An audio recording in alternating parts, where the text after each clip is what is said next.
Warhammer 40,000 Dark Heresy. The upcoming fourth computer role-playing game by illustrious developers Owlcat Games, and only the second CRPG to ever be set in the wonderful universe of Warhammer 40k. Oh my god. The first being Rogue Trader by the same developers. You know, for a franchise as popular as 40k, especially since Games Workshop has been known for handing out its license to any self-proclaimed game developers that own a Leapfrog 2-in-1 laptop for babies and a pair of opposable thumbs, the fact that Dark Heresy will only be the second CRPG set in the Warhammer 40k universe in existence is insane, and is in and of itself its own special kind of heresy. Thank God Owlcat have taken up this mantle. So whether you just have a passing interest in CRPGs and 40k, or if you're a hardcore nerd with dried lead belcher paint on their fingertips that sold their entire family into indentured servitude for one more grey box of shame and has read every Black Library novel in existence, why should you be excited for the upcoming Dark Heresy? Reason number 1. Established tabletop setting and Innocence proves nothing. Much like how 2023's incredibly successful Baldur's Gate 3 was an adaptation of the popular Dungeons & Dragons tabletop RPG to video game format, and how this has been done since the dawn of time, way back to the first CRPG games ever, Owlcat Games did so for Rogue Trader as well, of which the pen and paper counterpart was the first edition and original sourcebook for Warhammer 40k as a tabletop miniature role-playing wargame. And they're doing it again with Dark Heresy. While it's true that Rogue Trader lacks the insane production value and polish as something as magnanimous as Baldur's Gate 3, Owlcat's previous 3 titles are however filled with just as much, if not more, charm, depth, complexity, and S-tier storytelling.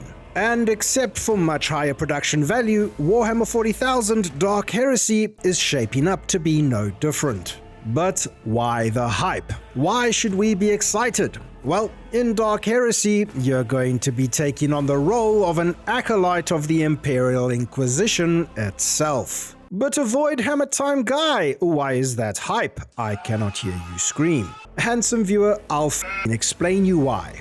Inquisitors in 40k are like a secret alien witch-hunting anti-demon police force on military-grade grimdark steroids cranked up to 11, wielding practically unlimited authority. Just ask any 40k lore nerd and they'll tell you how agents of the Inquisition are just one step removed in the hierarchy of ultimate power within the Imperium, just below the God Emperor of mankind himself. What's more, the Inquisition operate exactly like their historical, real-world counterparts, except in space. They sniff out any form of potential heresy. We have found the witch, may we burn her? Burn her! But instead of just maliciously torturing a few confessions out of some nobles and peasants alike, or lighting a few pyres for some solemn witch trials, they commit to psychically mind-f***ing confessions out of anything with a pulse, and commit worlds to the fate of all-out exterminatus, simply because, and this is very important, innocence proves nothing.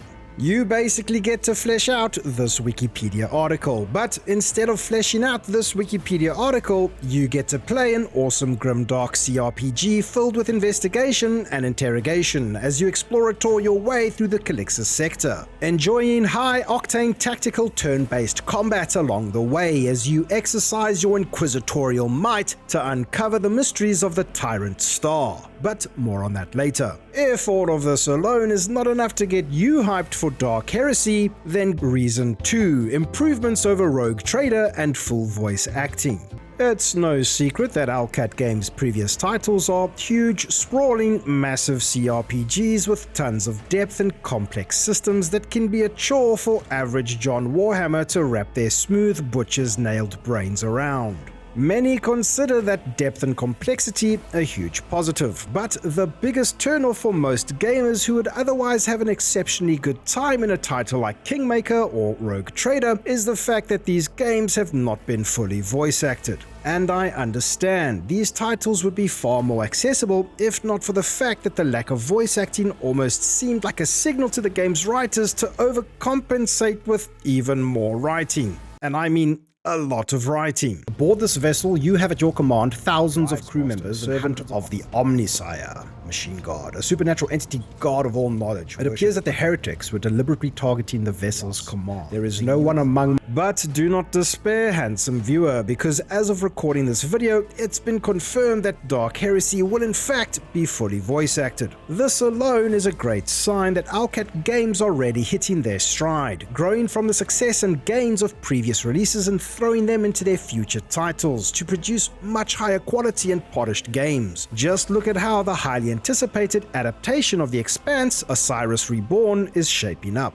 I suspect that Dark Heresy, being fully voice acted, will increase its popularity over Owlcat's previous titles by huge margins and hopefully spark more interest in the incredibly underrated Rogue Trader. And if reading will never be your thing, but you still really want to experience Rogue Trader, feel free to check out my ongoing playthrough where I'm painstakingly reading every single line of dialogue for your grim, dark, handsome viewer viewing pleasure. Which brings us to reason number 3, the antagonists and big story impact. Owlcat recently revealed the Night Lords as one of the main antagonists of Dark Heresy, which is mind-crushingly awesome. This sadistic traitor Legion of Terror is a fan favorite, and seeing them brought to life in a CRPG of this depth and magnitude is bound to be something quite special. You see, all Space Marine chapters, both traitor and loyalist, have their shtick. Like, these guys are all about fire and love. These guys are all about the color blue. These guys can't feel any emotions except for the emotion of blood for the Blood God and skulls for the Skull Throne. And the Night Lords, well, their shtick is grimdark Batman, I guess. If Batman was an army of terrifyingly evil, tank-sized traitor space marines who drape the flayed skin of their enemies upon their cursed ancient power armor, and if fighting crime was akin to embarking on a savage crusade of terror, sowing horror and torment across an already bleak and conflicted galaxy of despair and turmoil and pain and suffering. I'm no lore master, but if you want to learn more about the Night Lords, go listen to this Laneshi Australian with cutters talk about them in far greater detail.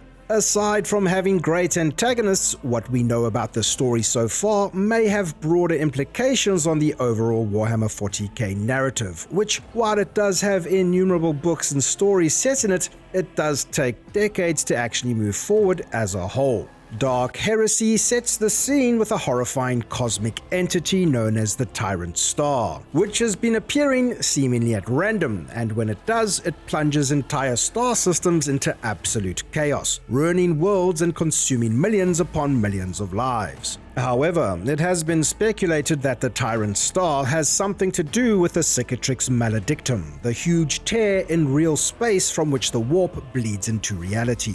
These are big concepts and big set pieces and big story elements of the 40k universe, and Dark Heresy does not seem to be shying away from any of it. So on to reason 4, humbler beginnings. I'll start this reason with a quote. While rogue traders venture brazenly into the unknown, cloaked in opulence and draped in ancient authority, the acolytes of the Inquisition walk in shadow. They are stripped of glory and are nameless in death. No gilded void ships bear their crest, no Xenos relics fill their vaults, and no riches await them. Owlcat Games Ministorum Hypericus. While in Rogue Trader, you assume the role of an elitist ruler of an entire sector of space comprised of many star systems and many worlds, with a huge void ship housing thousands of souls at your beck and call, kind of like a king of space.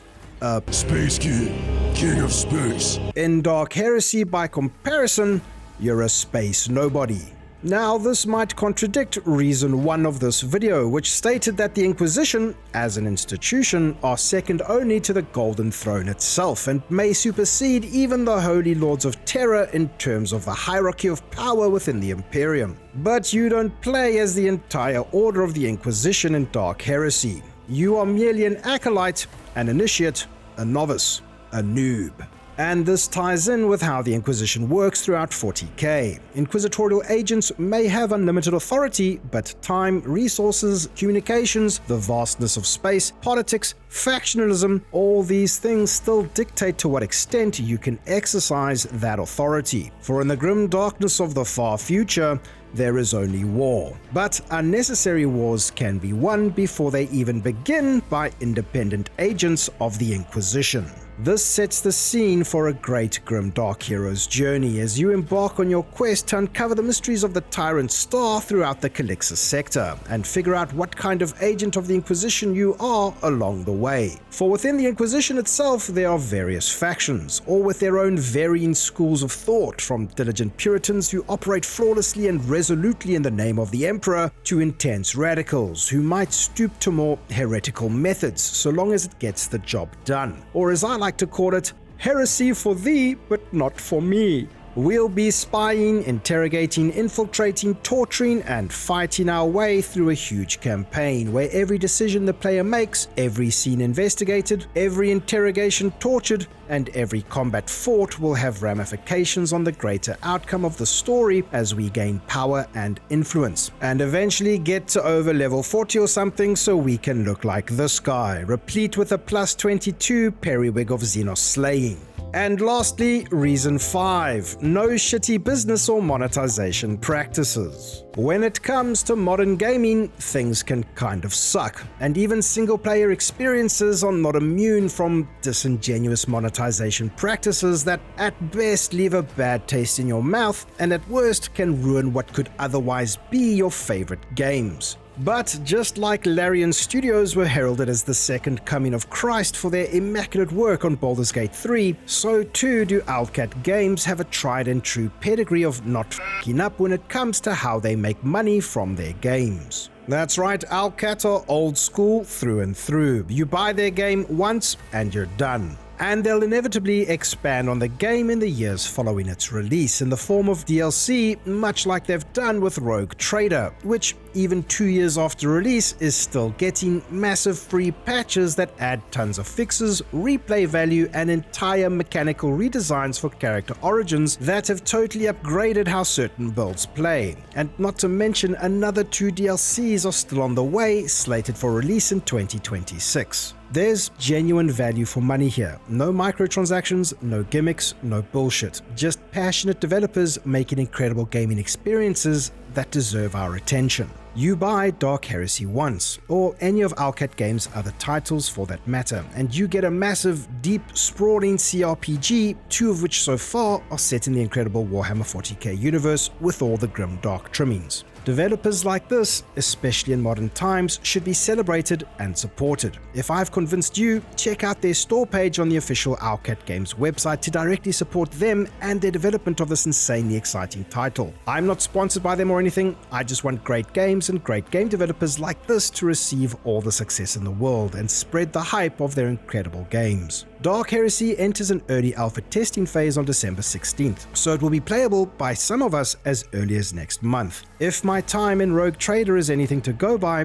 when Dark Heresy finally gets released, we're going to be in for one hell of a great experience, and I cannot wait. Thanks for watching. This channel is dedicated to covering and playing Warhammer games, so like if you enjoyed, sub if you want more, and I'll see you in the next one. Cheers.